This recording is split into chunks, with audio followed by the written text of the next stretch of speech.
यही हम लोग रेडियस ऑफ कर्वेचर कर रहे थे। ठीक है, देखो बच्चा, तो देखो बेटा, जो भी हम रेडियस ऑफ कर्वेचर निकालना सीखे थे बेटा हम लोग, हमारे कैलकुलेशन में जो आर का फॉर्मूला पढ़ा बेटा हम लोगों ने, क्या पढ़ा वो, वी स्क्वायर बाई ए सी। बोलो बेटा, यही था ना? Yes sir. इसका मतलब बेटा इस मेथड से हम रेडियस ऑफ कर्वेचर तभी निकाल सकते हैं जब हमें स्पीड और एक्सीलरेशन पता हो, है यस ना? सर। Yes sir. अगर स्पीड या एक्सीलरेशन हमें पता ना हो बेटा तो ये निकालना मुश्किल है। ये बात समझते हैं बेटा हम लोग? Yes sir. सर है ना? लेकिन बताओ, रेडियस ऑफ कर्वेचर का मीनिंग अगर इस डायग्राम को देख के कहें, है ना, यह मैंने बनाया था, है ना बेटा, इस डायग्राम को देख के अगर हम रेडियस ऑफ कर्वेचर डिसाइड करना चाहते हैं तो हम बिल्कुल समझते हैं बेटा कि हमें इस बात से कोई मतलब नहीं होना चाहिए, है ना, कि पार्टिकल की स्पीड क्या है और एक्सीलरेशन क्या है। बोलो, यस है ना? सर। ये पाथ देख के लग रहा है कि ये तो पाथ का प्रॉपर्टी है ना? रेडियस ऑफ कर्वेचर जो है बेटा वो तो पाथ का प्रॉपर्टी है। बात समझ रहे हो ना?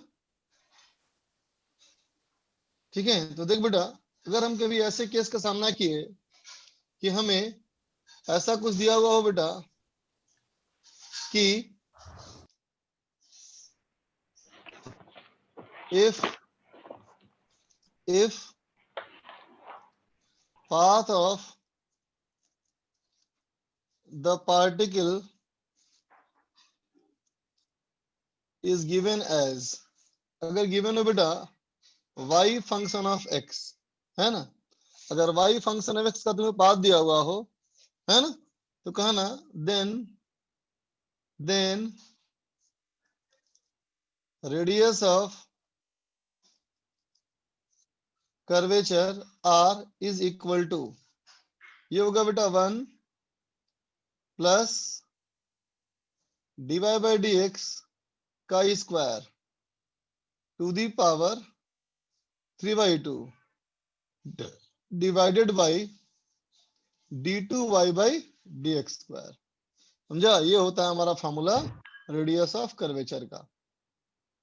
ठीक है, पहले फर्स्ट डिफरेंशिएशन निकालो, फिर सेकेंड डिफरेंशिएशन निकालो, फिर जिस जगह पे निकालने के लिए कहा जाए उस जगह पुट कर दो, है ना, और उसको इस फॉर्मूले में पुट करो, है ना। जैसे कि मान ले बच्चा, एक क्वेश्चन हमारा हो, if y is equal to 2x square, find radius of curvature at origin. ठीक है बेटा, निकालो तो। ओरिजिन पे रेडियस ऑफ कर्वेचर क्या होना चाहिए, निकाल दो बच्चा। सर 1/4। So 1/4. 1/4 आ रहा है। Anybody else? Yes, sir.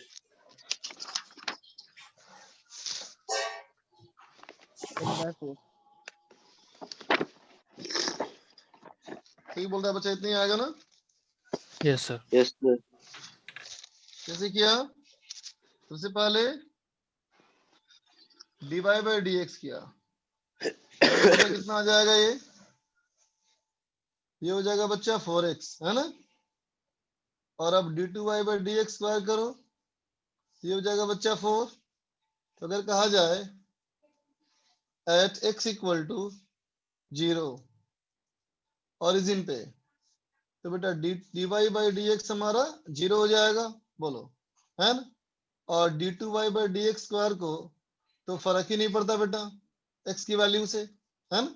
अब इन दोनों को पुट कर लिया जाए तो r इक्वल टू हो जाएगा 1 प्लस 0 का पावर 3/2 डिवाइड बाई 4, है ना 4। बच्चा। तो 1/4 हो गया हमारा आंसर, है ना। समझ गया बेटा? सर एक मिनट क्वेश्चन देख लें सर, एक बार ऊपर कर देख लो।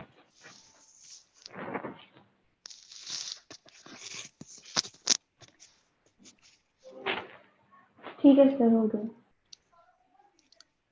आज कोई गवर्नमेंट हॉलीडे है क्या?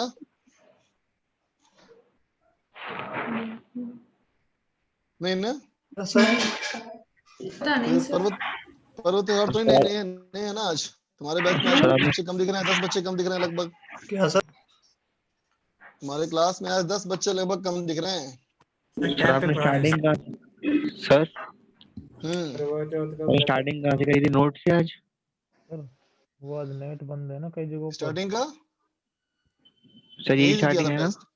हाँ स्टार्टिंग ही है बेटा ये। ओके सर, हो थैंक सकता है सर टेस्ट की यू तैयारी सर। कर रहे हूँ, टेस्ट का रिवीजन। अच्छा हाँ नहीं सर, कई ये जगह भी नेट भी तो बंद कर दिया ना, वो प्रॉब्लम भी हो सकती है। अच्छा हाँ ये भी सही बोला। क्लियर बेटा? Yes, yes sir. सर। देखा जाए बेटा ये क्वेश्चन कहता है बेटा a wire is bent in the shape of y is equal to 2x square plus x. ठीक है बच्चा? On which a bead of mass m equal to 2 kilogram is sliding. ठीक है? Is sliding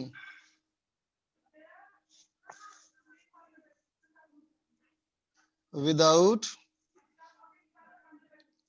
friction. है ना बेटा? Friction नहीं है इसमें। ठीक है? कहता है y एक्सिस ये हमारा कैसा है बेटा? ये वर्टिकल है और जो x एक्सिस है बच्चा ये हॉरिजॉन्टल है। ठीक है? तो सवाल कहता है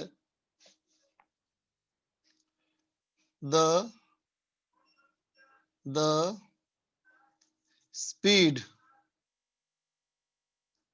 of the particle at x equal to 0 is 2 metre per second. है ना? तो फर्स्ट पार्ट कहता है बेटा find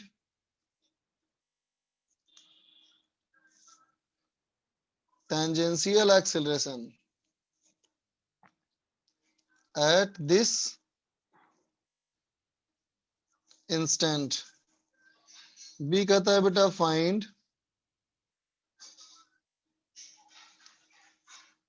centripetal acceleration at this instant. ठीक है बेटा? सी कहता है find normal force at this instant. ठीक है बच्चा? सवाल समझ गए? Yes, sir. करो बच्चा।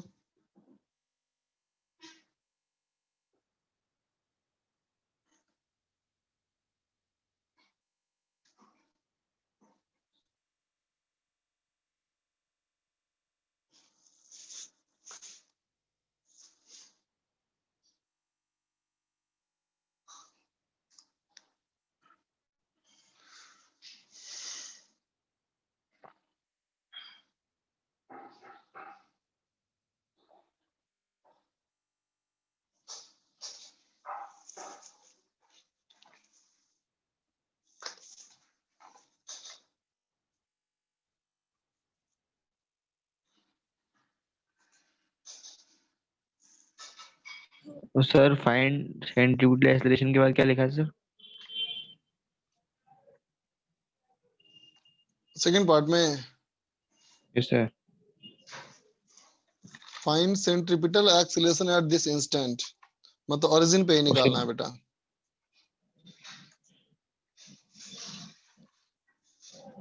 और sir find normal force eight के बाद सर दिख नहीं रहा है इसमें कुछ। एट दिस इंस्टेंट, उसी इंस्टेंट पे। है ना? Thank you sir. डू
हो गया sir.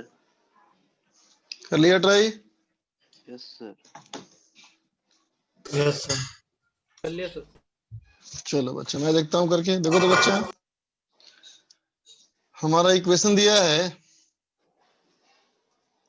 y is equal to 2x square plus x, है ना बेटा? तो बोलो तो इसका dy बाई dx क्या हो जाएगा बेटा? बोलो। 1 ये हो जाएगा बेटा 4x, ये +1 4x प्लस 1, है ना? और बोलो d2y बाई dx स्क्वायर क्या हो जाएगा? बोलो। 4 4 ये हो जाएगा 4। हमें किस जगह की बात करनी है? At x equal to 0। equal to तो 0. कितना हो जाएगा? बोलो y की वैल्यू 0 हो जाएगी ना, है ना बेटा? Yes sir. और dy बाई dx क्या हो जाएगा? 1। 1 ठीक है। और d2y बाई dx स्क्वायर क्या हो जाएगा? बोलो। ये तो 4 ही ये रहेगा बेटा, है? Yes sir. अब सोचो, dy बाई dx का वैल्यू 1 आया बेटा, इसका मीनिंग क्या है? बोलो। सर, मतलब कि इसका सर मतलब ये है बच्चा, बोलो लोग बोलो। 1 होगा 45 डिग्री। हाँ, कि Yes, X sir. Y graph में, ग्राफ हमारा कुछ ऐसे बनेगा, ये ग्राफ कुछ ऐसे बनेगा, है ना बेटा? पैराबोला, कि इस जगह पे अगर इसका बनाया जाए टेंजेंट, कहाँ पे? ओरिजिन पे, है ना बेटा? तो ओरिजिन पे हमारा टेंजेंट कैसे बनेगा? देखो, देख रहे हो ना? 45। 45 यस डिग्री के सर। एंगल पे आ रहा है बेटा ओरिजिन पे टेंजेंट। बोलो, यस सर। है ना? तो अब सोचो, जब यहाँ पार्टिकल बेटा मूव कर रहा है बिना फ्रिक्शन का, है ना बेटा? तो इस वाले पार्टिकल पे ऐसे लग रहा होगा gravitational force, yes Yes, sir, sir. लग रहा होगा ना? और Yes, टेंजेंट के परपेंडिकुलर लग रहा होगा बेटा नॉर्मल फोर्स, Yes, sir. है ना बेटा? और ये एंगल कितना रहा होगा? बोलो। 45। 45 डिग्री, है ना? तो mg का कम पॉइंट करेंगे बेटा तो क्या आएगा? बोलो, इधर क्या आएगा? mg बाई रूट 2 Yes, आएगा। sir. और Yes, इधर क्या हो sir. जाएगा बेटा? mg by root Root 2 2। होगा, यस है सर। ना? तो टेंजेंशियल एक्सीलरेशन का मतलब क्या हो गया? तो कहेंगे टेंजेंशियल फोर्स बाई मास। बोलो, इसका मतलब g साइन 45 या कहो g बाई रूट 2। बोलो बेटा, जी रूट। Yes sir. है ना? टेंजेंशियल एक्सीलरेशन क्या हो गया? g by root 2।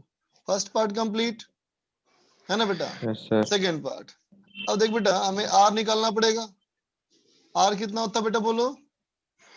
1 plus dy by dy by D X का होल स्क्वायर 3/2 का To power the 3 power by 2 3 by 2. Divide by d2y by dx. d2y by D X का कितना हो गया बच्चा ये?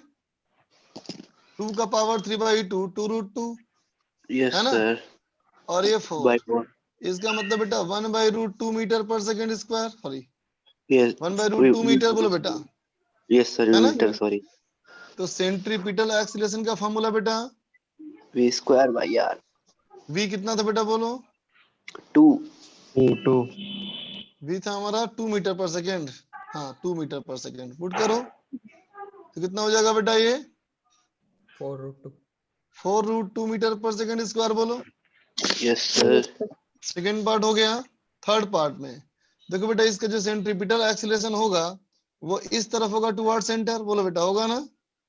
yes sir तो क्या लिख दोगे? n minus mg by root 2 equal to mass into centripetal acceleration बोलो होगा? yes sir बिल्कुल होगा इसका मतलब बेटा कितना हो जाएगा बोलो? m हो गया 2 किलोग्राम और yes sir centripetal acceleration 4 root 2 plus फिर yes बेटा sir m हमारा 2 g हो गया 10 10 और ये हो गया रूट रूट 2 2 कैंसिल yes तो sir बचेगा बेटा रूट 2 तो yes ये हो sir जाएगा बच्चा 18 82 रूट 2 न्यूटन। आई बात समझ Newton में सबको? yes sir जी लिख सर लो।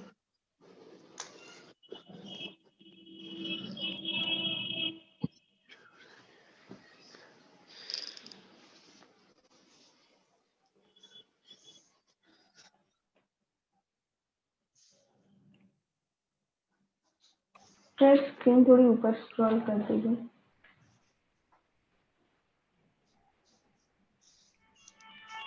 हाँ बस ठीक है।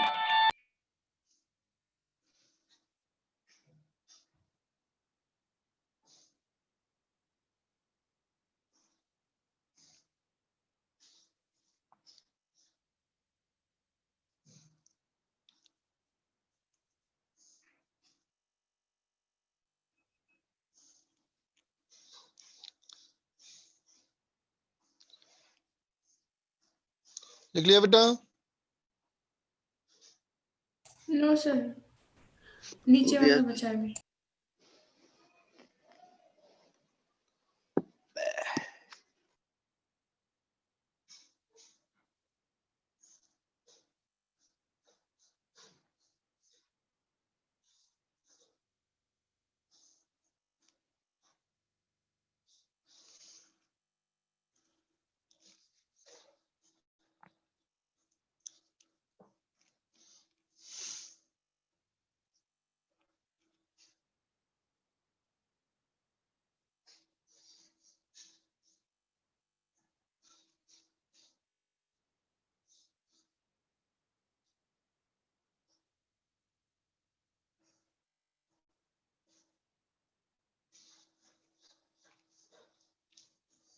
देख बच्चा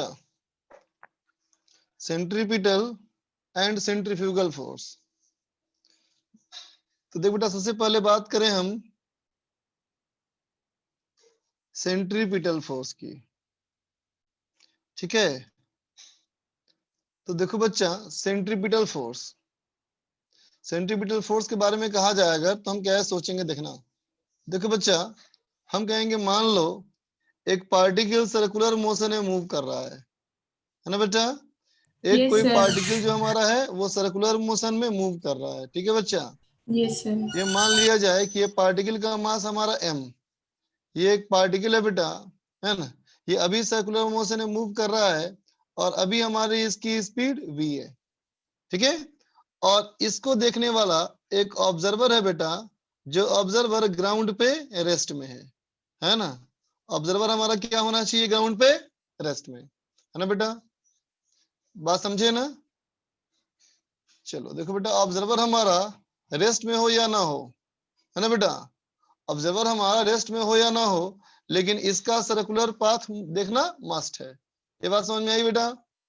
यस सर, अगर ये ऑब्जर्वर क्या देख रहा है इसको, ये इसका ऑब्जर्वेशन है बेटा, है ना? इसने क्या देखा कि एक बॉडी जो है वो सर्कुलर मोशन में मूव कर रहा है ना। तो सबसे पहली बात क्या इसमें है बेटा इंपॉर्टेंट, सबसे पहले क्या इंपॉर्टेंट है, तो कहेंगे observer, observer observing circular path, है ना बेटा।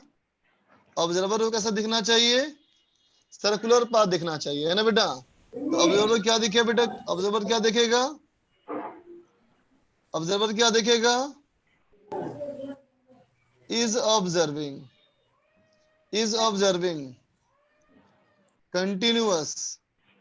continuous change in direction of velocity। बोलो बेटा, Yes, कहेंगे sir. ना ऐसा। Yes, sir. Yes, sir. अगर ऑब्जर्वर इस पार्टिकल को सर्कुलर मोशन में मूव करता हुआ देख रहा है, इसका मतलब ऑब्जर्वर के महसूस होगा कि पार्टिकल हमेशा सर्कुलर मोशन में जा रहा है बेटा, डायरेक्शन चेंज करता हुआ। बोलो, Yes, sir. है ना बेटा। Observer will feed need of centripetal acceleration। बोलो बेटा, ऑब्जर्वर कहेगा ना कि डायरेक्शन ऑफ वेलोसिटी अगर लगातार चेंज कर रही है, इसका मतलब क्या, इसका मतलब यहाँ सेंट्रीपिटल एक्सीलरेशन होना चाहिए ना बेटा। बोलो, Yes, sir. ठीक है ना। ऑब्जर्वर बोलेगा कि यहाँ सेंट्रीपिटल एक्सीलरेशन होना चाहिए, है ना बच्चा। बोलो, Yes, sir. Yes. ठीक है। अब देखना, तो कहेंगे बेटा a force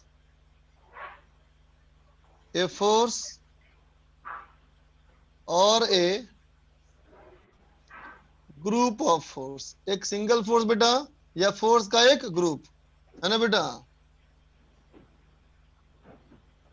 responsible for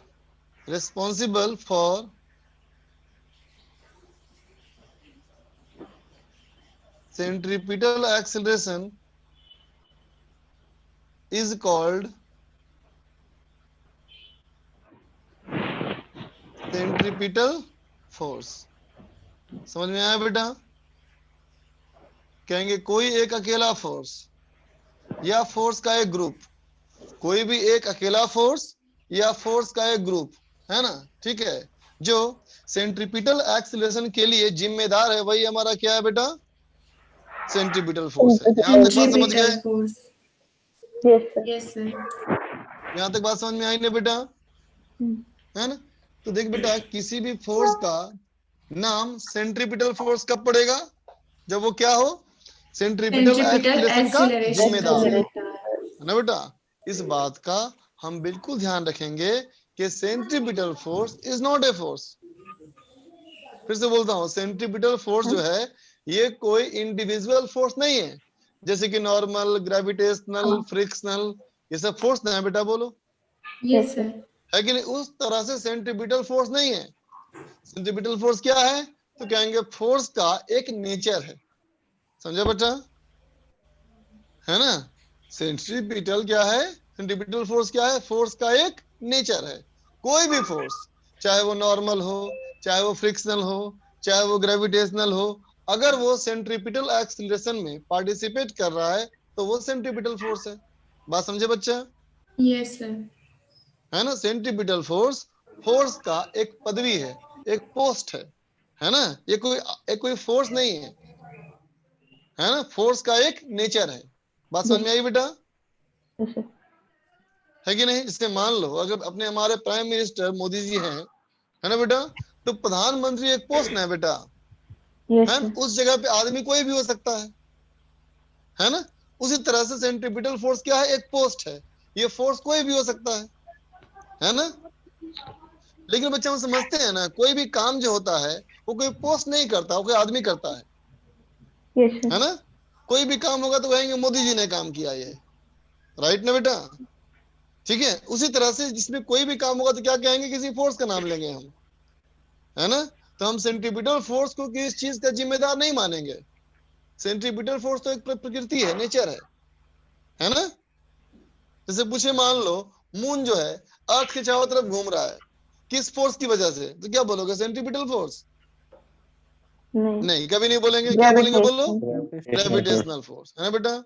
electron nucleus के चारों ओर चक्कर लगा रहा है, किसकी वजह से? क्या सेंट्रीपिटल फोर्स की वजह से?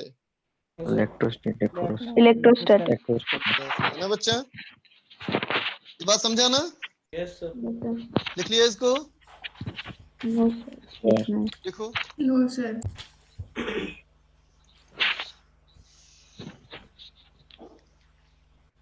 तो थर्ड पॉइंट समझा दीजिएगा। थर्ड पॉइंट का, observer will feel need of centripetal acceleration. अगर ऑब्जर्वर ये देखेगा बेटा कि बॉडी सर्कुलर मोशन में जा रहा है, लगातार डायरेक्शन ऑफ वेलोसिटी चेंज कर रहा है, तो लगातार वेलोसिटी का डायरेक्शन चेंज करने के लिए सेंट्रीपिटल एक्सीलरेशन की रिक्वायरमेंट होती है ना बेटा? Okay sir. आगे बात समझ में? Yes sir. लिख लो।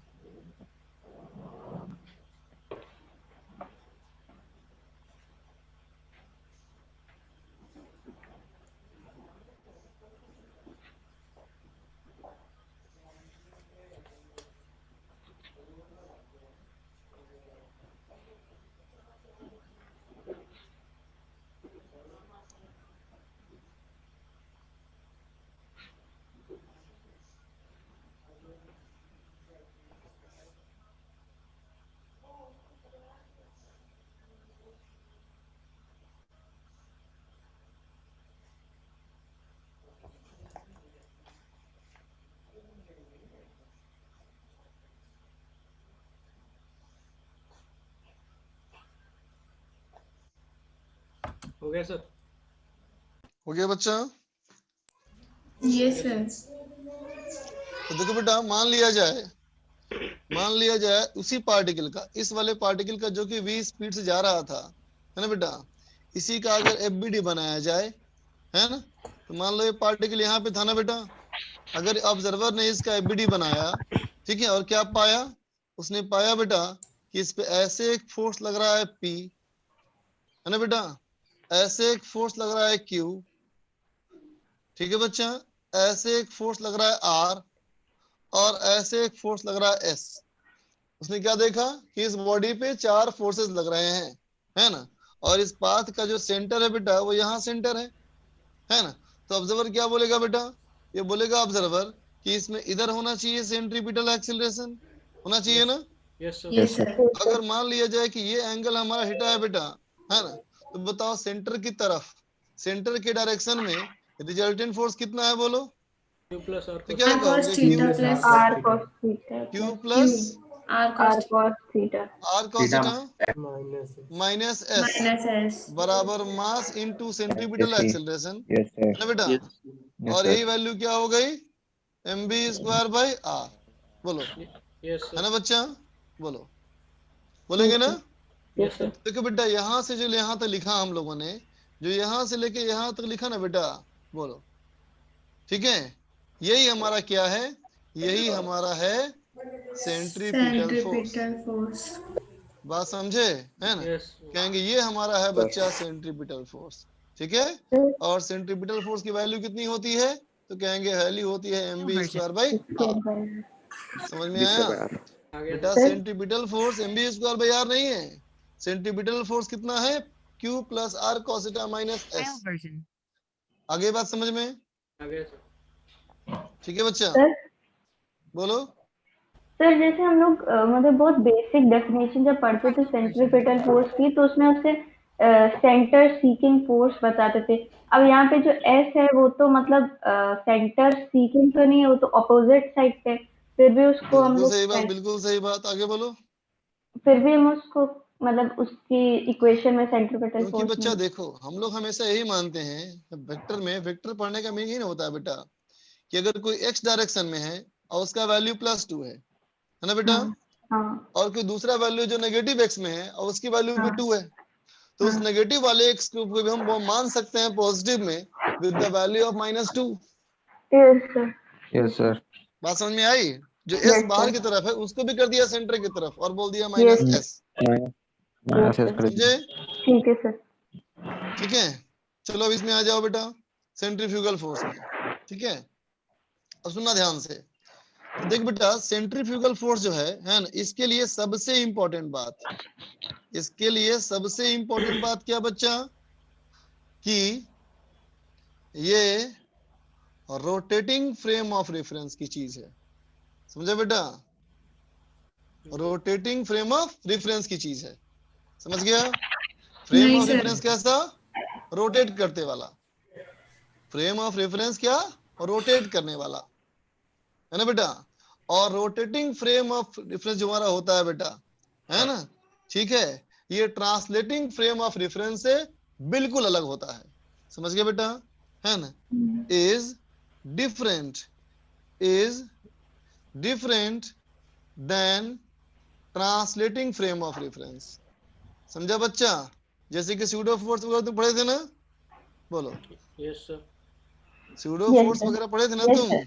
Yes, sir. तुम क्या पढ़े थे? ट्रांसलेटिंग फ्रेम ऑफ रेफरेंस, है ना बेटा? Yes, sir. हमने जितनी भी मैथमेटिक्स तुमने पढ़ी है और जितनी भी पढ़ी है बेटा फिजिक्स, है ना बेटा, उन सब में तुमने सिर्फ और सिर्फ कार्टेशियन कोऑर्डिनेट सिस्टम की बात की है। बोलो बच्चा, यस सर। Hmm. सही बात है ना? कार्टेशियन कोऑर्डिनेट सिस्टम की बात की है तुमने ना, यस Yes, सर। sir. है कि नहीं? तुमने पोलर कोऑर्डिनेट सिस्टम के बारे में बहुत ही कम पढ़ा Hmm. है ना बेटा? Yes. ठीक है ना? इसका संबंध पहले वाले से बिल्कुल मत निकालना, बिल्कुल डिफरेंट चीज अपने आप में है। रोटेटिंग फ्रेम ऑफ रेफरेंस, है ना बेटा? Rotating frame of reference translating frame of reference से बिल्कुल डिफरेंट है। समझे ना? ठीक है। किन मायनों में डिफरेंट है बेटा? तो कहोगे सबसे बड़ा डिफरेंस तो ये है बेटा, है ना, कि अगर कोई सर्कुलर प्लेटफॉर्म मान लो, कोई सर्कुलर प्लेटफॉर्म मान लो, सुन रहे हो बच्चा? Yes, yes sir. सर।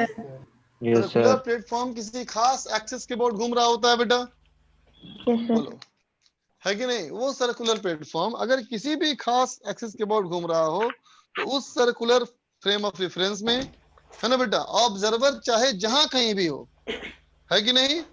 ठीक है, बात समझे? है ना बेटा? हमेशा हम बात करें किसके रेस्पेक्ट में? एक्सिस के बात में। समझे बच्चा?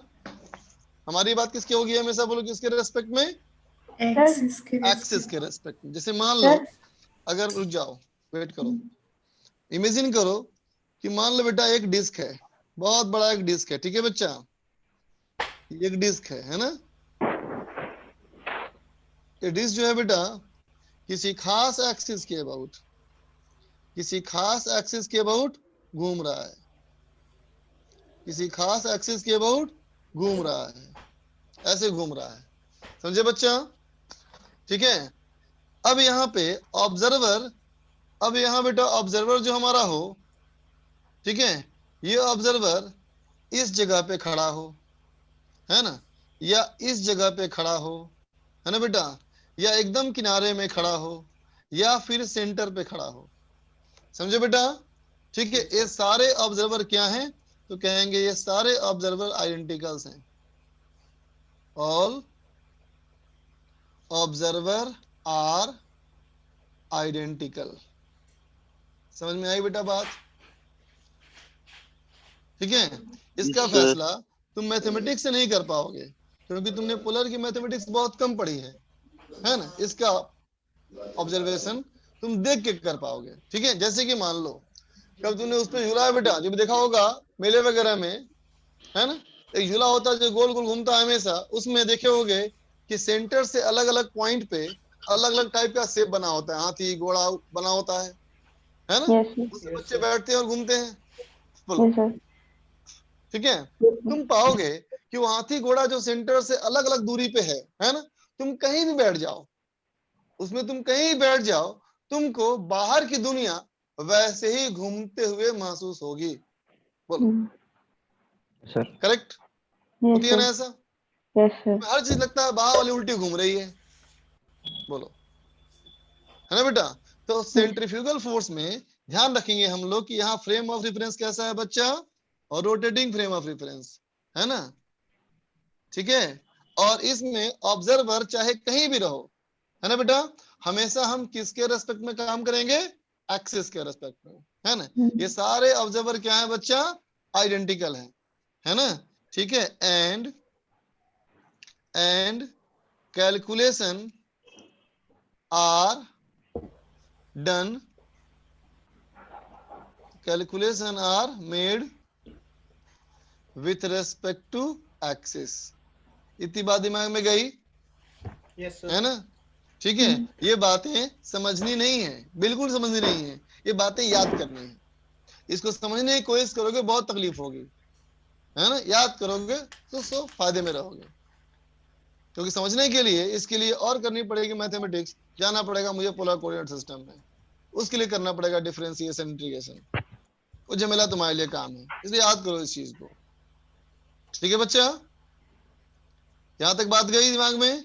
यस सर बैठ गई बात दिमाग में बेटा? अब देखो बेटा भेज दो कमरा के। सेंट्रीफ्यूगल फोर्स क्या है। अब कहेंगे बच्चा centrifugal force is a force like pseudo force जैसा है ना बेटा? pseudo force जैसा है। और एक कब देखा जाता है बोलो? तो कहेंगे observed in no inertial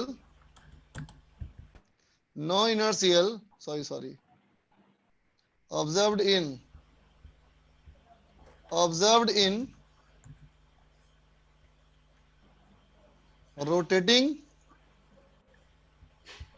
rotating frame of reference। समझा बच्चा? ये कहाँ देखा जाता है हमेशा? और रोटेटिंग फ्रेम ऑफ रेफरेंस में ही देखा जाता है ना बेटा? किस डायरेक्शन में? इन रेडियली आउटवर्ड डायरेक्शन, इन रेडियली आउटवर्ड डायरेक्शन। समझो बच्चा? ठीक है, Yes, sir. है ना? और इसकी वैल्यू क्या होती है? तो कहोगे F centrifugal equal to M omega square R। ठीक है बच्चा, M ओमेगा स्क्वायर R, है ना? ध्यान रखेंगे हमेशा, जो ओमेगा होगा बेटा, जो हमारा ओमेगा होगा, ये किसका होगा बोलो? तो कहोगे of observer.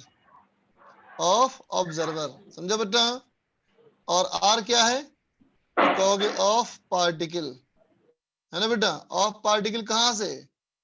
From axis of rotation. Axis से। समझे बच्चा? सेंट्रीफ्यूगल फोर्स का formula mv square by R नहीं होता है, पहली बात जान लो। सेंट्रीफ्यूगल फोर्स का formula m omega square R होता है। समझा? है ना? अगर पार्टिकल सर्कुलर मोशन में ही होगा तो omega equal to V by R होगा, तो ये हमारा mv स्क्वायर बाई आर आ जाएगा। ठीक है, बात समझ में आ गई सबको? सर सर लास्ट हाँ, पॉइंट बोलो। रिपीट कर दीजिए, लास्ट पॉइंट रिपीट बोलो। कर दीजिए, लास्ट पॉइंट रिपीट कर दीजिए। लास्ट पॉइंट, सेंट्रीफ्यूगल फोर्स का फॉर्मूला क्या होगा? तो कहोगे m into omega square R. m क्या हो गया? बॉडी का मास। बॉडी का मास। ओमेगा क्या है? Angular velocity of observer. Yes sir. ठीक है, आर क्या है? Distance of particle from axis of rotation. समझ में आया बेटा?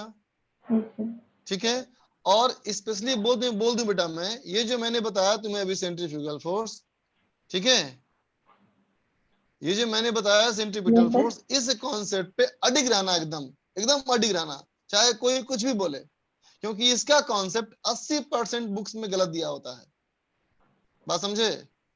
80% लोगों का ही कहना होता है कि सेंट्रीफ्यूगल फोर्स क्या है? स्यूडो फोर्स है। कैसे है स्यूडो फोर्स? वो कहेंगे जो पार्टिकल घूम रहा है वहीं बिठा दो ऑब्जर्वर, वहीं बैठ गया बेटा ऑब्जर्वर, तो क्या हो गया वो? Non inertial frame. बोलो, सेंट्रीपिटल एक्सीलरेशन है तो क्या कहा? सेंट्रीपिटल एक्सीलरेशन के उल्टा लगा दो स्यूडो फोर्स।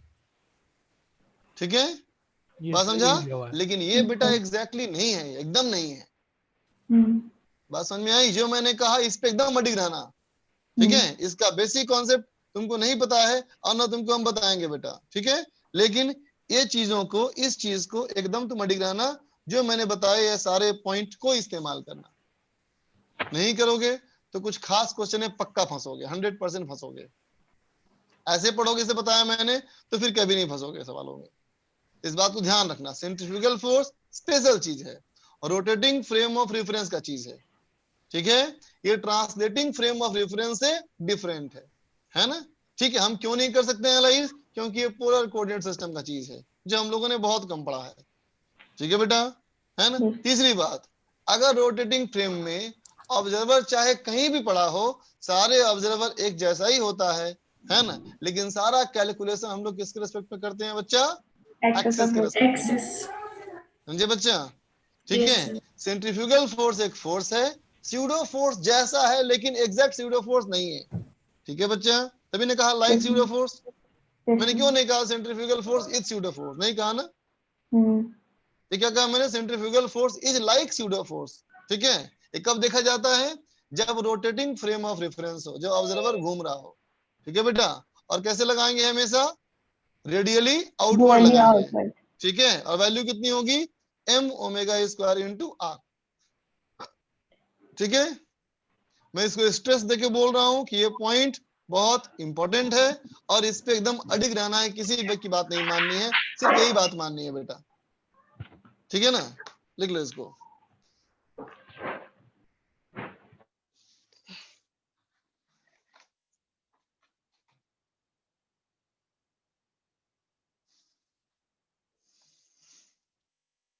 फटाफट नोट कर ले बच्चा। सर बोलो बेटा। सर ये सेंटीमीटर के जस्ट अपोजिट लगता है, सेंटीमीटर फोर्स के जस्ट अपोजिट डायरेक्शन में लगता है नहीं सर। सोचना ऐसा है, ऐसा बिल्कुल मत सोचना। ठीक है। क्योंकि अपोजिट की बात तब तो कहेंगे जब बेटा जब दोनों आमने सामने हो, एक आदमी ईस्ट में खड़ा हो, एक आदमी वेस्ट में खड़ा हो, है ना। सर तो क्या बोलोगे? दोनों एक दूसरे के अपोजिट खड़ा हो। लेकिन जब ईस्ट में खड़ा हो, है ना, और वेस्ट वाला आदमी वहां पे नहीं हो, और जब वेस्ट वाला आदमी हो तो ईस्ट वाला नहीं हो, तो क्या बोलेंगे? अपोजिट है। No sir. नहीं ना। तो सेंट्रीपिटल सेंट्रीफ्यूगल दोनों साथ में आने के चांसेस बहुत ही रेयर हैं। Okay sir. Centripetal acceleration radially inward, centrifugal force radially outward. Okay sir. लिख लिया बच्चा इसको? सर बस लास्ट का लिखना।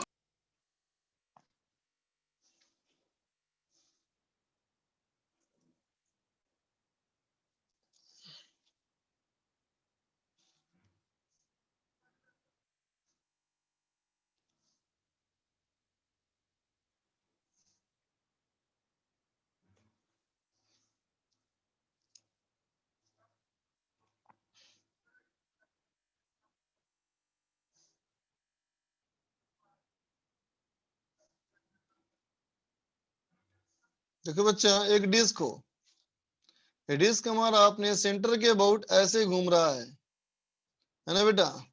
और इसकी जो एंगुलर वेलोसिटी है यह है 2 रेडियन पर सेकेंड। ठीक है बच्चे, क्या है? 2 रेडियन पर सेकेंड। ठीक है बेटा। यहाँ पे एक पार्टिकल है, यहाँ पे ए। ठीक है। यहाँ पे एक पार्टिकल है बेटा बी। ठीक है। और यहाँ एक पार्टिकल है सी। ठीक है। ए से इसको ज्वाइन किया जाए तो एंगल हमारी 90 डिग्री बन रही है। ठीक है बच्चा। लेकिन अगर ए से बी को जोड़ा जाए और ए को बी से जोड़ा जाए तो एंगल ये 60 डिग्री है। और ये इसका सेंटर है बच्चा ओ, है ना। ठीक है। तो बताओ, अगर मुझसे कहा जाए कि mass of A, mass of B, mass of C, ये सब अलग अलग है। ठीक है बच्चा। अब मुझसे कहा जाएगा बेटा कि centrifugal force, centrifugal force on A, ठीक है, विथ रेस्पेक्ट टू, एक मिनट को यहाँ नहीं लिखता हूँ, लिखूंगा तो देखना पड़ेगा मुझे। चलो लिख रहा हूं मैं, centrifugal force, centrifugal force on A with respect to B, किधर होगा? बोलो बोलो बच्चा, वेट कर रहा हूं मैं। Centrifugal force on A with respect to B किस डायरेक्शन में? बाइसेक्टर से पास होना चाहिए। बोलो, नहीं तो बताओ कौन सी लाइन बाइसेक्टर में से होगा पास वो? होना। कौन सी लाइन में होगा बेटा? So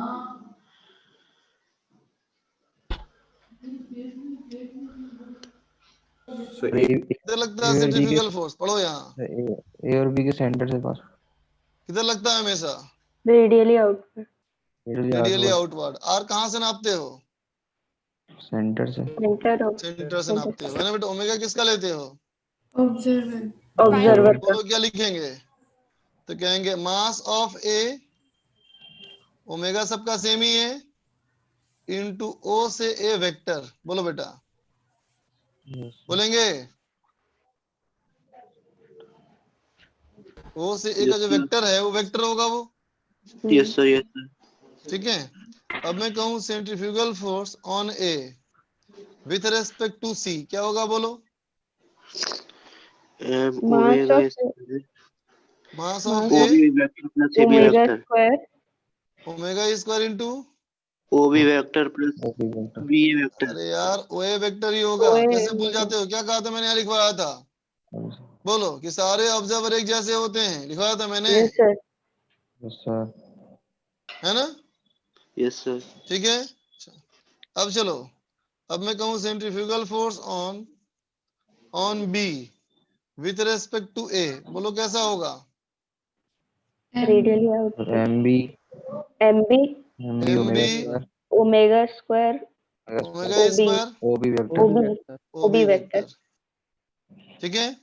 अब मैं कहूं centrifugal force on B with respect to C, बोलो। MB omega omega square MB OB OB vector. Omega OB square vector. OB vector, ठीक है। अब बोलो centrifugal force on C with respect to A, क्या बोलो? MC MC omega omega square और C MC mass of omega square mass of C C into omega omega square square into OC vector. OC vector. OC vector, ठीक है। अब बोलो centrifugal force on C with respect to B, mass of C ये into omega ये square ये आएगा हाँ? OC vector हमारा। into OC vector. आगे बात समझ में? Yes sir. Yes sir. ठीक है। चलो दूसरा एग्जांपल देखो। से थोड़ा ऊपर दूसरा कर देना एग्जांपल एक है, बार। दो कंसेंट्रिक सर्किल, दो कंसेंट्रिक सर्किल, अलग अलग सर्किल, ठीक है बच्चा? दो कंसेंट्रिक सर्किल है, ठीक है बेटा? हमारा ये सेंटर कॉमन है, ठीक है। इसमें ए पार्टिकल है जो ऐसे घूम रहा है, इसकी एंगुलर वेलोसिटी ओमेगा, और इसमें एक बी पार्टिकल है जो ऐसे घूम रहा है, angular velocity omega, omega A omega B, ठीक है बच्चा? ठीक है। तो मुझे बताओ centrifugal force, centrifugal force on B with respect to A, बोलो क्या लिखेगा?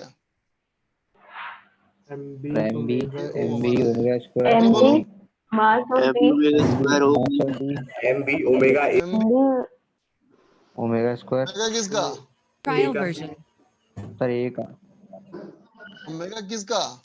एक सर दोनों का ओमेगा सर, A, दोनों किसके का किसके नहीं रेस्पेक्ट होगा। में था? एक दोनों का रेस्पेक्ट में ना, yes sir. Omega A A का स्क्वायर। डायरेक्शन बोलो। OB vector OB OB vector, vector. ठीक है। Centrifugal force on A with respect to B, बोलो। MA MA omega B whole square B omega square B square, omega omega B B square Trial version. OA vector. OA OB vector. OA vector. Vector. अब समझ में आ गया होगा तुम लोग कैसे लगाना है सेंट्रीफ्यूगल फोर्स को? Yes sir. Yes sir. Trial version. चलो लिख लो इसको।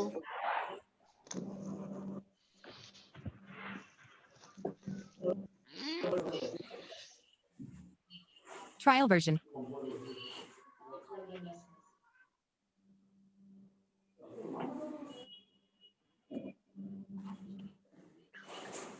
Trial version.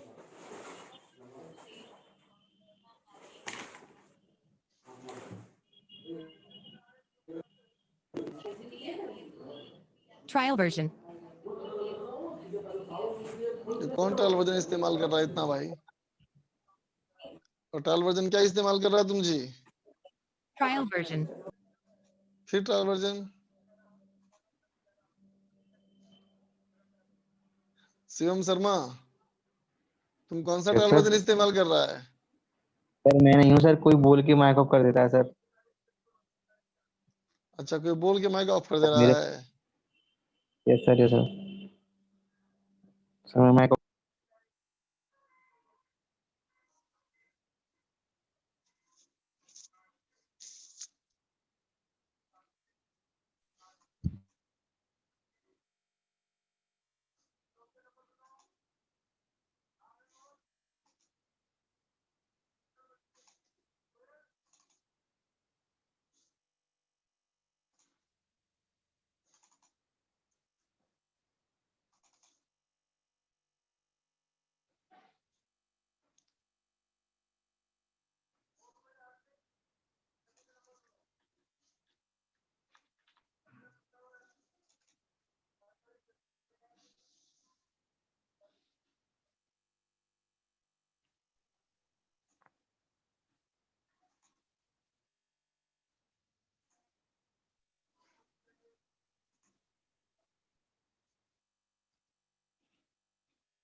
लिख लिया बच्चा?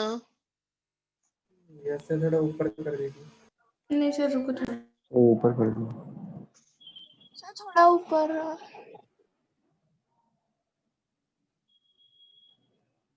इतना?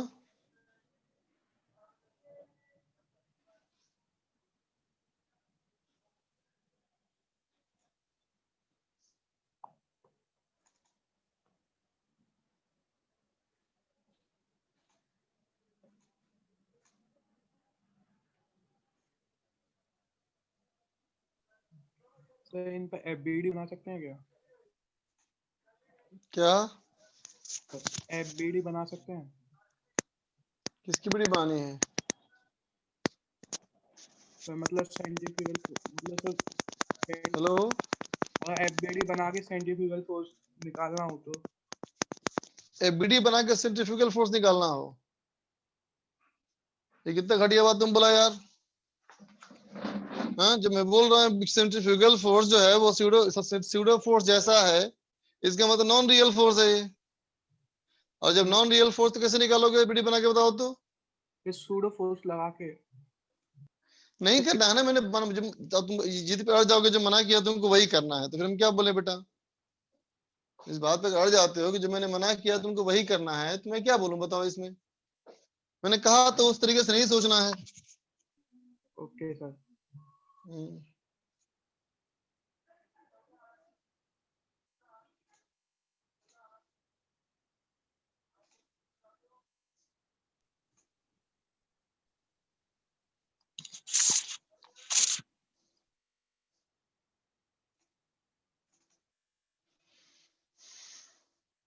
लिख लिया? Yes sir. Yes sir.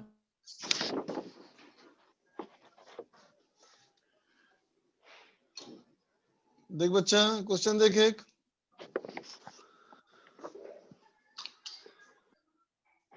Question है बच्चा कि एक रॉड है, ठीक है, ये हमारा इस एक्सिस के अबाउट कांस्टेंट ओमेगा से मूव कर रहा है, ठीक है बच्चा, है ना? यहाँ पे एक बीड है बेटा, जो कि रॉड पे आसानी से स्लाइड कर सकता है, ठीक। इसका रेडियस अभी ये L/2 पे है, जबकि रॉड की पूरी लंबाई L है ना? और कहता है बेटा रॉड जो हमारा है ये स्मूथ है, ठीक है। तो कहता है find the speed with which the bead will leave the rod। समझ में आया बेटा? रॉड को वो कितने स्पीड से निकल के बाहर भागेगा। सवाल समझ गया? पहला with respect to rod, B with respect to ground. सवाल समझ गया बेटा? सवाल समझ में आ गया? तो देख बेटा Yes, sir. सॉल्यूशन क्या कहेंगे हम लोग? स्टार्ट कर रहे हैं किसके रेस्पेक्ट में? रॉड के रेस्पेक्ट में। तो रॉड के रेस्पेक्ट में अगर मैंने कहा, इसका मतलब ये रोटेटिंग फ्रेम हो गया ना, बोलो। Yes, sir. और रोटेटिंग फ्रेम ऑफ रेफरेंस में क्या लगेगा बोलो? सेंट्रीफ्यूगल फोर्स लगेगा ना। Yes, sir. Yes, sir. लगेगा। तो ये फ्रेम ऑफ रेफरेंस क्या बोलेगा? ये फ्रेम ऑफ रेफरेंस बोलेगा कि रॉड रेस्ट में है, बोलो। Yes, sir. ये फ्रेम ऑफ रेफरेंस बोलेगा कि रॉड रेस्ट में है ना। और इस बीड पे सेंट्रीफ्यूगल फोर्स लग रहा है, बोलो। Yes, sir. ऐसे कितना लग रहा है centrifugal force? Mass of Beed omega of rod का स्क्वायर इनटू आर, बोलो बेटा। Yes sir, yes sir. और फ्रिक्शन तो है नहीं यहाँ। हाँ, सर। इसका मतलब वो क्या बोलेगा? इसी के रेस्पेक्ट में ये एक्सीलरेशन हो गया। Yes sir. बोलो तो क्या बोलेगा बेटा इक्वेशन? ये बोलेगा m omega square R is equal to M ए।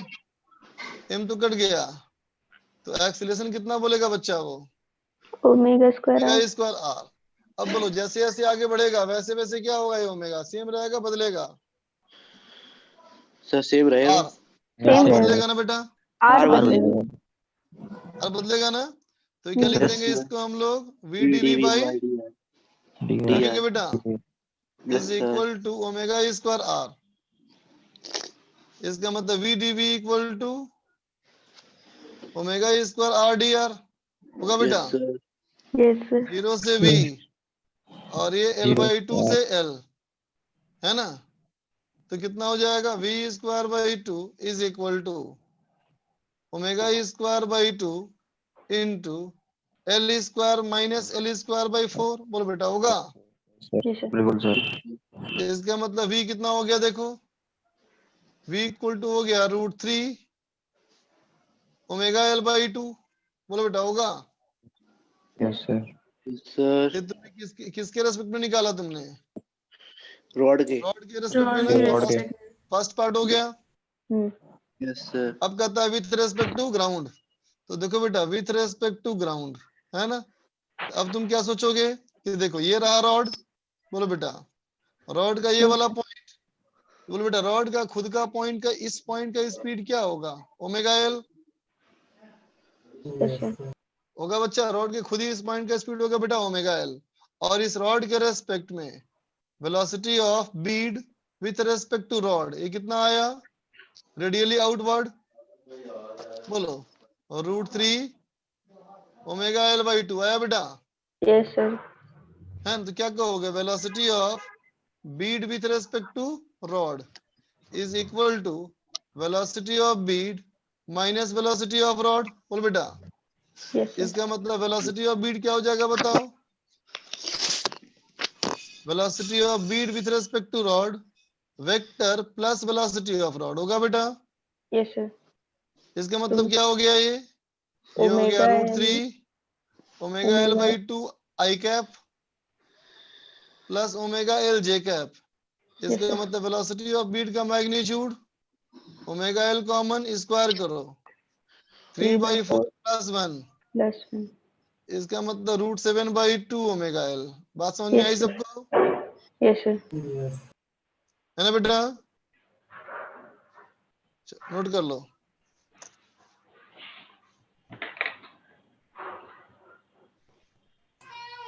थोड़ा ऊपर कर दो। ऊपर थोड़ा स्क्रॉल कर दीजिए। थोड़ा ऊपर कर दीजिए।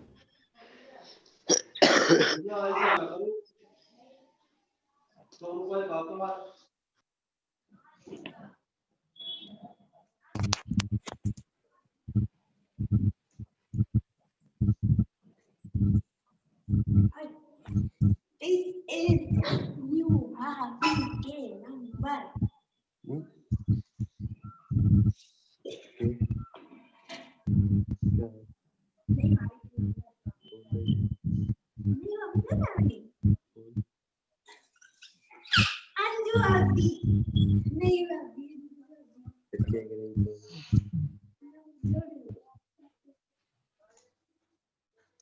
देखते बच्चा, अब जो वीडियो आ रही है, वीडियो AK सिंह वाले और में सही आ रही वीडियो अभी? सर OP सिंह पर आ रही है। AK सिंह पे जो वीडियो आ रही है उसमें वीडियो यस सही सर, आ सही रही आ है? रही है। नहीं सही नहीं क्लियर आ आ रही? रही। बोर्ड पे लिखा हुआ जो था नोट, मुझसे पढ़ पा रहे हो अभी? उस साइड घुमाने से नजर नहीं आ रहा। तो देख कहाँ रहा वो? नहीं आ रहा है। सर वो नोट ही नहीं दिख रहा। कुछ नहीं दिख रहा सर। All black. अब नोट, हाँ सही है सर। नोट तो अभी समझ तक तो बहुत सही धुंधला है। दिख रहा है। धुंधला ही है ना? ब्लर है सर, बहुत ब्लर है। अभी भी साफ नहीं हुआ। Yes sir. सर मेरे पास तो स्क्रीन ही ब्लैक है सर, कुछ नहीं दिख रहा। चल कोई नहीं, नोट कर लिया बच्चों? सर 2 मिनट रुक जाइए यस अभी। सर। अच्छा, हम लोग का होमवर्क क्या था, याद है कुछ? सर एक्सरसाइज 3 पार्ट 2 था और एक्सरसाइज 2 पार्ट 4। ओके, मतलब मेन 2 पार्ट 4 ही करना डिस्कस हम लोग को, तो अच्छा 3 पार्ट 2 भी करना डिस्कस हम लोग को।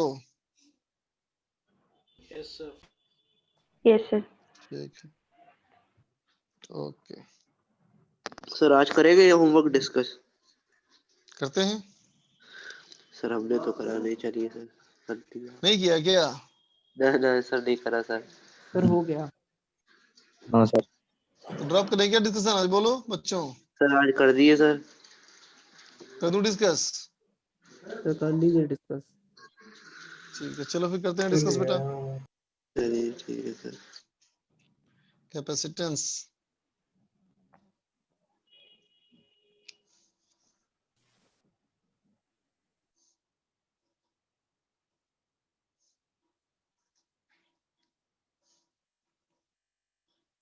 निकालो।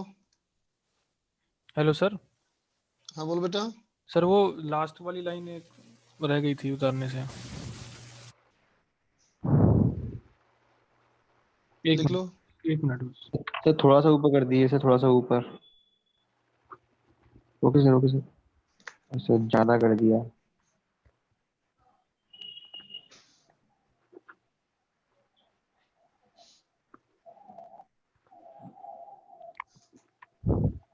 ठीक है सर, हो गया। ओके बच्चा।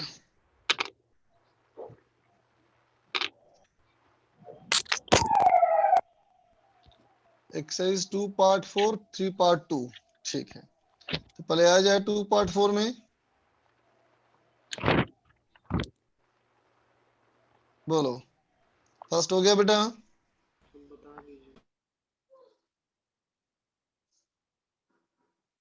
बोलो। फर्स्ट का सेकंड क्वेश्चन। फर्स्ट का सेकंड क्वेश्चन पूछना है। मतलब EMF the battery is equal to, पहला पूछा गया है, फिर दूसरे में पूछा गया है कैपेसिटेंस C1 की वैल्यू, और फिर पूछा गया है C2 की वैल्यू, है ना? ठीक, देख तो बच्चा ध्यान देना बेटा, इस सवाल में ग्राफ ही हमारा मेन इंपॉर्टेंट है ना बेटा? देखो ग्राफ में देखना बच्चा, ये पॉइंट जो है बेटा, ये कितना वोल्ट है बताओ? कितना वोल्ट है? 5 वोल्ट। 5 वोल्ट। जब पहले बताइए, एक नंबर समझ चुके हो ना? तो ठीक है बेटा, ये कंफर्म हो गया कि ये 10 वोल्ट है। अब देखना बेटा, अब हम कहें कि इस वाले पॉइंट पे अगर हम गौर करें, इसका मतलब ये हुआ कि जब C3 की वैल्यू 6 माइक्रोफैराड है, जब ये 6 माइक्रोफैराड है बेटा, है ना, तो फिर इन दोनों पॉइंट का पोटेंशियल डिफरेंस हमारा 5 वोल्ट है, बोलो है कि नहीं? तो अब बताओ बेटा, यहाँ जब पोटेंशियल डिफरेंस 5 वोल्ट है, तो यहाँ पोटेंशियल डिफरेंस क्या है बताओ? ये भी 5 वोल्ट होना चाहिए ना, बताओ है ना बेटा? अब देखो तो ये जो कैपेसिटर है बेटा और जो ये कैपेसिटर है, ये दोनों सीरीज में है ना, बोलो?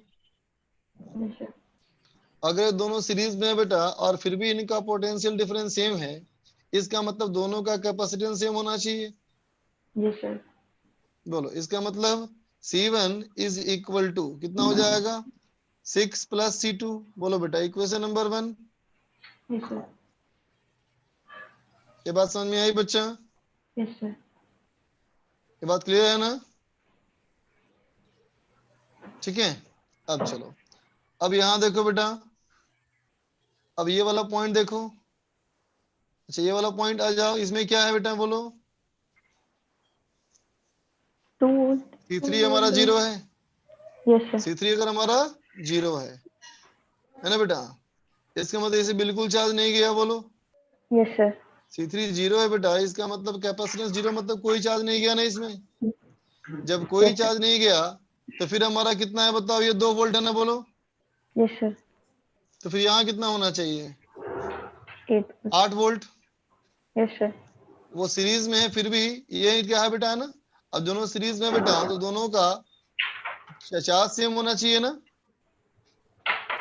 तो यस C1 सर। पे चार्ज कितना हो गया? 2C1। यस। और C3 पे चार्ज गया नहीं, C2 पे चार्ज गया, इसका मतलब 8C2, बोलो। Yes sir. Yes sir. Question number 2 कर लोगे सॉल्व? Yes sir. यस हो जाएगा। आगे चलो। गलत आ जाएगा सर। कौन सा? 6th। Second comprehension. Yes sir. Second comprehension. देखो बच्चा क्या कहता है इसमें, कहता है चार्ज ऑन द कैपेसिटर। अच्छा एक minute, in the circuit involving resistor R capacitor C farad and ideal cell of EMF E volt. Capacitor is initially uncharged and the key is in position 1. At t equal to 0 second, the key is pushed to position 2 for t not equal to RC second, है ना बेटा? And उसको वापस फिर 1 पे push कर दिया for t not equal to RC second.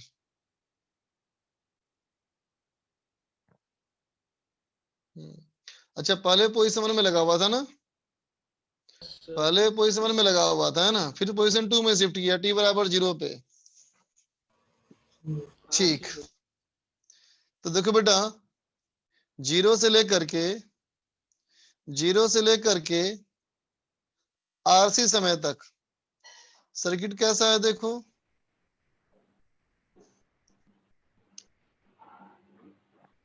बोलो ऐसा है ना? Yes sir. Yes sir. ठीक है, और अब देखो RC से लेकर के 2RC तक,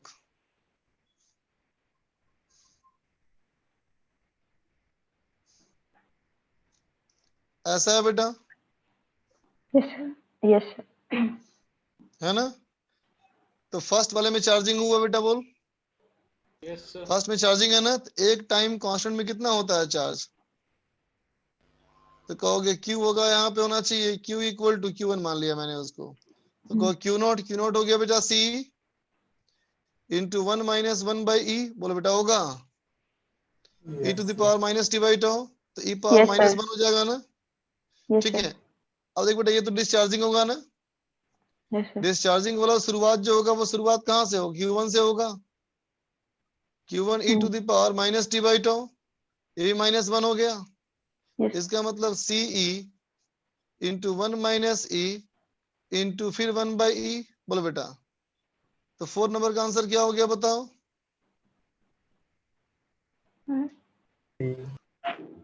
क्या हो गया? 4 नंबर का आंसर कौन सा ऑप्शन? C option. सर। ठीक, क्लियर है बेटा?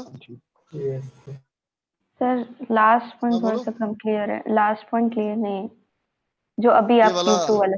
हाँ सर। Q2 क्या है बताओ? Q1 e to the power -1।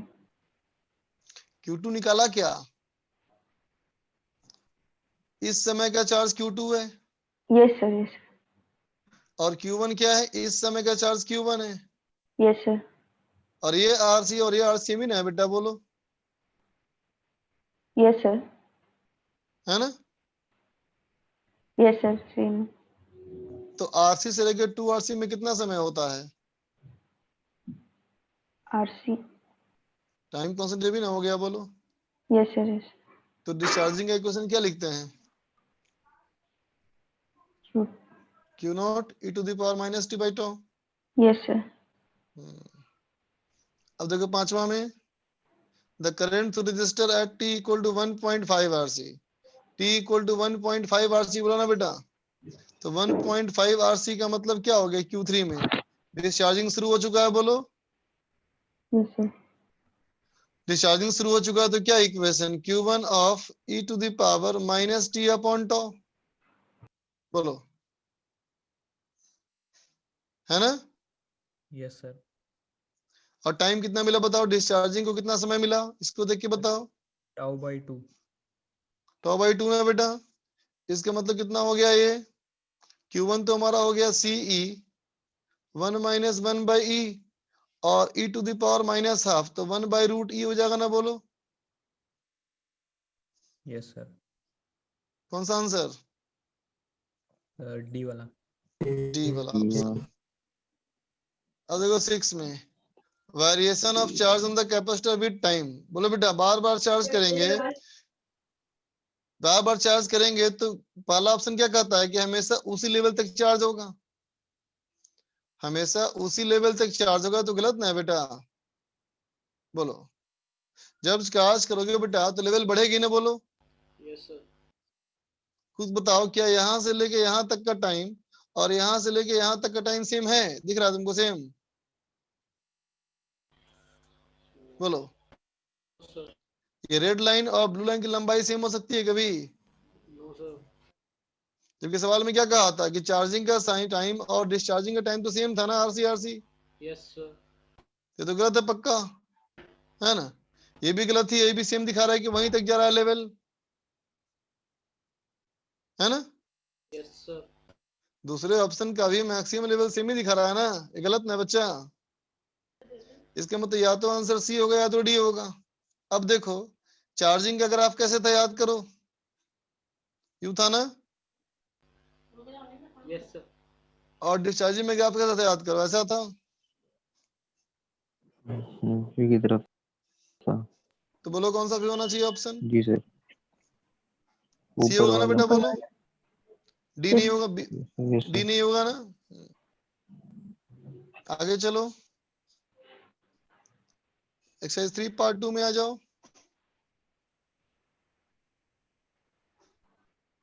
बोलो। 4 सर। फर्स्ट हो गया, यस सर। 4th हल्का। फोर्थ कर दो। फोर्थ कहता है, in the figures on the experimental plot discharging a capacitor in RC circuit, the time constant of the circuit lies between, बोलो बेटा। ये डिस्चार्जिंग है ना, बोलो। तो इनिशियल वोल्टेज देख बच्चा कितना है, 25 वोल्ट, है ना? तो अब बताओ, एक टाइम कांस्टेंट में कितना बचता है चार्ज? Yes sir. बोलो बोलो, एक टाइम कांस्टेंट के बाद कितना बचता है चार्ज? 7%। Q1 minus 1 ये बताएगा कोई? एक टाइम कांस्टेंट के बाद 37% बचता है ना रे, बोलो, है कि नहीं? तो वोल्टेज कितना होना चाहिए? 25 इंटू 37%, 0.37, कितना हो जाएगा ये? 25 7 175, 25 3 75, 75 और 17 92, बोलो होगा? इसका मतलब 9.25 वोल्ट होगा, बोलो, होगा?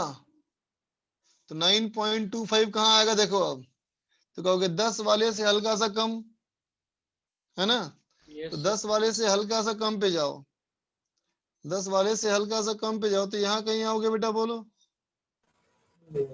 है ना? इसका मतलब इस लाइन पे कोई आना चाहिए, बताओ, यस सर।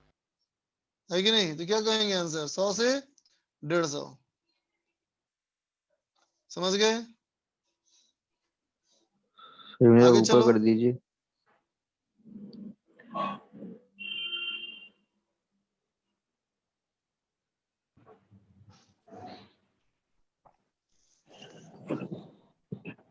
7 7 सर 6 पहले 6 पहले करूं। देखो बेटा 6 में a parallel plate capacitor is made of two circular plates separated by 5 millimeter with a dielectric constant 2.2 between them.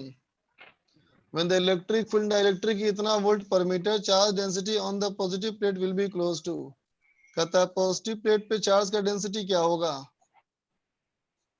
ठीक है, एक पैरेलल प्लेट कैपेसिटर है made of two circular plates of distance 5 millimetre. Distance between plate हो गया 5 millimetre, है ना। Dielectric constant के दिया हुआ है 2.2। अब electric field E equal to 3 into 10⁴ volt per metre. ठीक है, चार्ज डेंसिटी क्या होगा। ठीक है, तो देख बेटा हमें पूछा गया है चार्ज डेंसिटी, है ना बेटा। तो क्या होगा बोलो, E equal to sigma over epsilon. V by D. बोलो बेटा होगा, यस बोलोगे। Yes sir. जब भी तो दिया नहीं, हमें क्या निकालना है, सिग्मा निकालना है। तो क्या करना चाहिए, हमें पे हो फॉर्मूला अप्लाई करो डायरेक्ट। क्या बोलो, sigma upon epsilon. Sigma upon epsilon not के, है ना बेटा। हाँ निकल जाएगा। यस अब आ जाएगा। आगे बोलो 7th। देखो 7 में Q2 on 2 microfarad capacitor, 2 microfarad पे चार्ज हमारा है बच्चा Q2, है ना। Q2 as a function of C। ठीक, तो देखते बच्चा Q2 as a function of C निकालना हम लोग को। डायग्राम पे देखना बेटा ध्यान से, ऊपर के डायग्राम पे 1 माइक्रोफैराड और 2 माइक्रोफैराड है ना बेटा पैरेलल।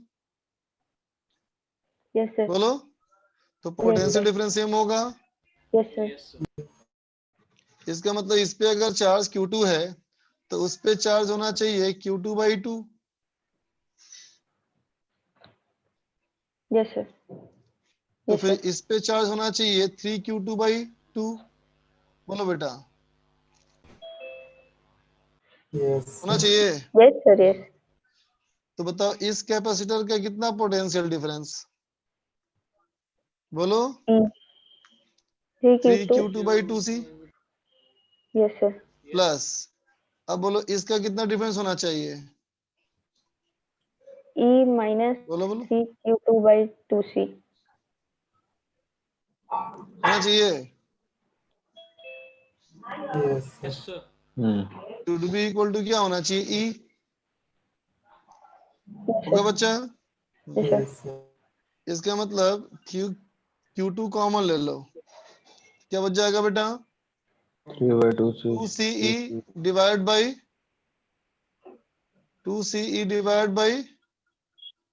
कितना होगा 3 प्लस C। बोलो होगा बेटा,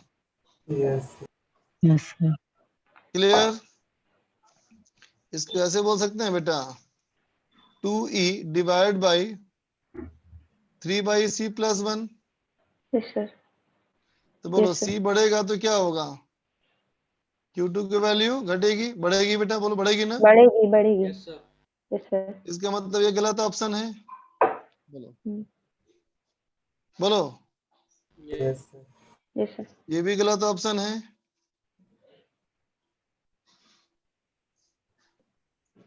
ग्राफ स्ट्रेट लाइन ही होगा ना। अब फैसला करना है सेकंड और थर्ड में। तो सेकंड और थर्ड में फैसला करने के लिए हमें इस ग्राफ का स्लोप निकालना पड़ेगा। बोलो, है ना। तो स्लोप निकालो ग्राफ का, क्या होगा 2E तो बेटा कांस्टेंट हो गया, डिफरेंशिएट करो तो कहोगे C का डिफरेंशिएशन 1, तो 1 into 3 plus C minus of C into 1 divide by 3 plus C का स्क्वायर।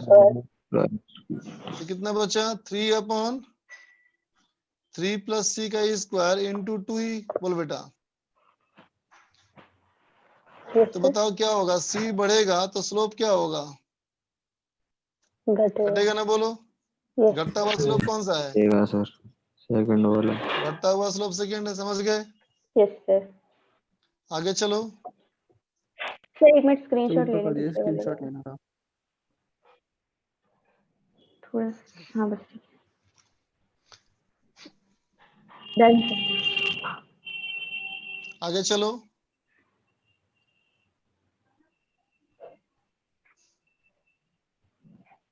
तो एक अप्रोक्सीमेशन वाला क्वेश्चन था वो, कौन सा वाला? सर सेकंड लास्ट क्वेश्चन था सर। 9 नंबर। 3 के आसपास। देखो 9 नंबर फिर। देखो बच्चा, 2 माइक्रोफैराड कैपेसिटर चाहिए हमको, है ना, जो कि 1 किलो वोल्ट तक बर्दाश्त कर सके, है ना। लेकिन हमारे पास सिर्फ 1 माइक्रोफैराड कैपेसिटर है जो कि सिर्फ 300 वोल्ट तक बर्दाश्त कर सकता है ना बेटा। तो कम से कम कैपेसिटर की संख्या क्या होनी चाहिए? तो बोलो बेटा 300 वोल्ट बर्दाश्त करने वाला चाहिए कैपेसिटर। अगर मैं एक लगाऊं कैपेसिटर तो कितना होगा? बोलो ये 300 वोल्ट ना। बोलो 2 लगा दिया तो कितना बर्दाश्त कर सकता है बेटा? 600 वोल्ट। 3 लगा दिया तो 900 3 लगा दिया तो 900 900। तो एक और लगाना पड़ेगा ना। बोलो 1200। Yes sir. पर वो बस समझ ज्यादा हो गए? गया। 1200 चलेगा भाई? क्या 1000 वोल्ट बर्दाश्त करना चाहिए, तो भाई जो 1200 बर्दाश्त कर रहा है वो तो 1000 वोल्ट कर ही सकता है। Yes sir. लेकिन सारा बेटा सीरीज में हो गया ना ये। यस तो सर। इसका जो सी आएगा वो कितना आएगा बेटा? 1 1 बाई by 4 4। माइक्रोफैराड ना। Yes sir. लेकिन मुझे कितना का चाहिए था? 2 माइक्रोफैराड। तो क्या करो, एक और लगा दो ऐसा। बोलो कितना हो गया? अब पैरेलल में लगा दो। अब कितना हो गया? 1/2। हाफ। Half half. अब कितना हो गया? 3/4। इसके मतलब ऐसे ऐसे कितने लगाने पड़ेंगे? 8 बार। तो कितने हो गए कैपेसिटर? 32। आगे चलो।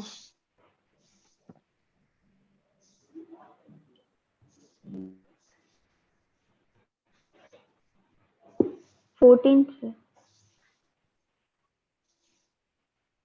14 कहता है बेटा इफेक्टिव कैपेसिटेंस ऑफ पैरेलल पे 2 कैपेसिटेंस C1 C2।